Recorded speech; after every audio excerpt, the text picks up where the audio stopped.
Do you guys think Legolas is tough? You think Thranduil's the GOAT? You think Elrond's a badass? Allow me to introduce you to Rog, the Lord of the House of the Hammer of Wrath. I can't lie, I think this guy's operating on like a max cap of aura when it comes to Tolkien's elves, like out of all of them. And I know people are going to be like, what about Fingolfin, who ran a fade with the devil and gave him a limp? Cold. Or what about Feanor, whose spirit was so strong that instead of dying like a regular bloke, his soul literally ignited and his body burnt to ash? Tough. What about Galadriel? What about Ecthelion? What about my glorious goat Glorfindel, who scares the Witch King? They're in the same league, but we talk about them way too much. This guy, he's underappreciated. He was called the strongest of the Noldor. You're basically calling him the strongest elf. So Rog, the Lord of the House of the Hammer of Wrath of Gondolin.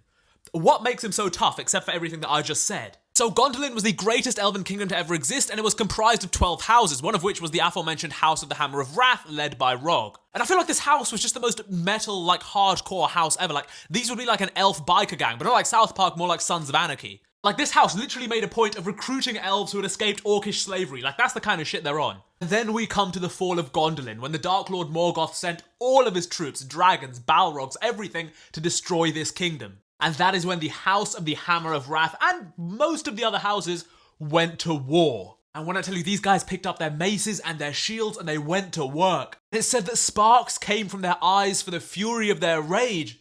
Straight up laser vision shit, man. And they took out a bunch of Balrogs, and that was a big deal because never before in history had a Balrog gone down. Now, I must note, this was like pre-retcon when Balrogs were less powerful because even my glorious King Tuor took out 5 by himself. But regardless, that shit's impressive.